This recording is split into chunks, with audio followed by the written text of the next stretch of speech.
9 à la banque. I need another 1,000. I admire your courage, Miss... Trench. Sylvia Trench. I admire your luck, Mr. Bond. James Bond. Mr. Bond.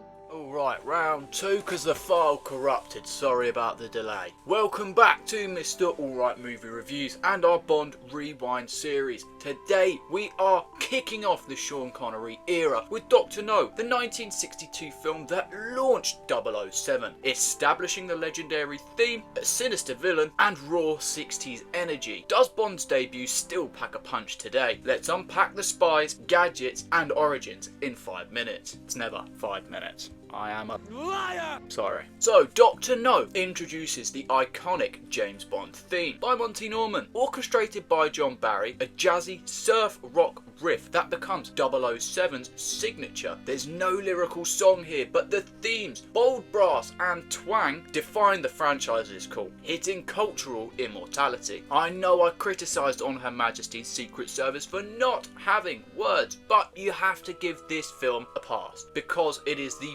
first of the Bond franchise and they didn't know how successful it was going to be, but also because the theme has been used in every Bond film since. It's just iconic. You hear the dun dun dun dun dun dun and you know it's James Bond. Trailers, in the movies, clips online, whatever, you hear that riff and it's James Bond. No, I'm looking for Mr. James Bond. It is a 60s classic that screams espionage and swagger, setting the perfect tone for Connery's debut. It is just a tune that is globally recognised as James Bond. Sean Connery defines 007 in Dr. No, oozing charisma and effortless swagger. His suave delivery, sharp wit and physical stature, like the Bond, James Bond intro, set the template for 007 to follow. Sorry, that was awful. You disappoint me. Connery's raw edge shines in fistfights and his charm in romantic scenes, perfectly balancing the polish with danger. Unlike Moore's camp or Craig's intensity, his grounded yet magnetic take hooks audiences in from the very beginning, cementing Bond as a 60s icon and realistically a cinematic icon.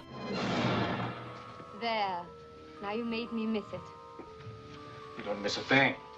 What is most interesting to me is how Connery at the time was a relatively unknown actor, and with the help of director Terence Young, they were able to shape his natural physicality with charm and wit, cementing him as an icon of British culture. If you haven't seen my short on JFK's connection with James Bond, then be sure to check that out because the connections are very interesting. Connery is joined in this film by Ursula Andress as Honey Ryder, the iconic first Bond girl. Come watch for the moon.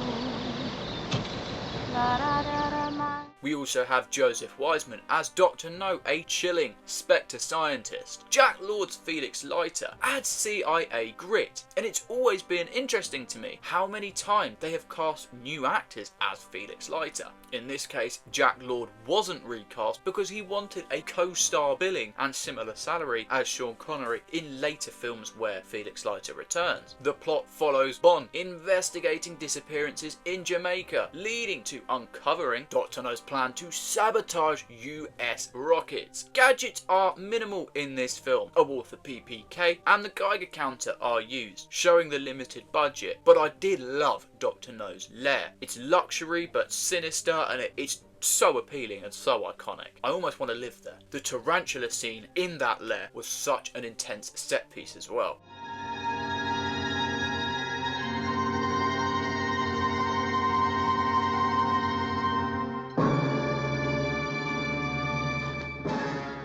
And fun fact, Dr. No's $1 million budget ballooned to a $16 million US gross and a worldwide total of $59.5 million, setting up 007 as one of cinema's biggest franchises of all time. Dr. No births the Bond formula. Exotic locales, suave spies and megalomaniacal villains, setting the stage for Connery's run. It's gritty espionage, roots from Russia with love's intrigue and Goldfinger's polish, establishing Eon's vision before Moore's campy run.